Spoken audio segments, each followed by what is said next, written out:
최근 5년 동안 교통사고 사망자와 사고 건수가 모두 줄어들었습니다. 그런데 고령 운전자로 분류되는 65살 이상 운전자의 사고 건수 무려 1.5배나 급증했습니다.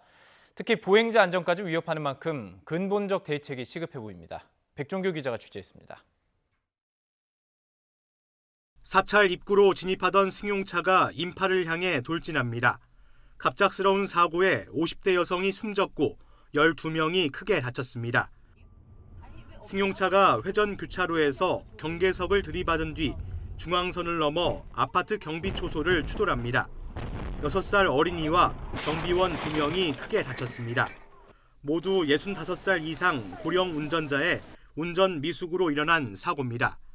최근 5년 동안의 교통사고를 분석한 결과 사망자는 예전보다 20% 넘게 줄었고 사고 건수도 소폭 감소했습니다.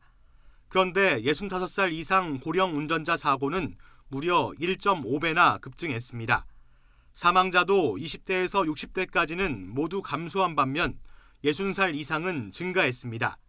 특히 운전자 10,000명 가운데 65살 이상의 사고 건수는 30, 40대의 2배 수준인 것으로 나타났습니다.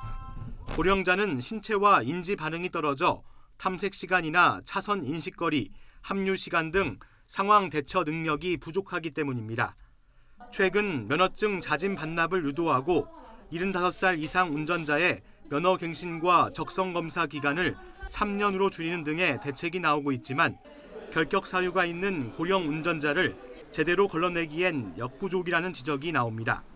안전시설물을 크기를 늘린다거나 신호 시간을 연장을 시켜준다거나 이러한 시설적, 도로 환경적인 접근이 필요할 것이고요. 우리 생활 속에서 법규 위반을 최소화할 수 있는 정책이 같이 병행돼야 된다고. 따라서 고령 운전자를 도로에서 빼내는 배제적 관점이 아니라 스스로 자신의 상황을 제대로 최대한 빨리 깨닫게 하는 등 실질적인 대책 마련이 필요합니다. YTN 백종규입니다.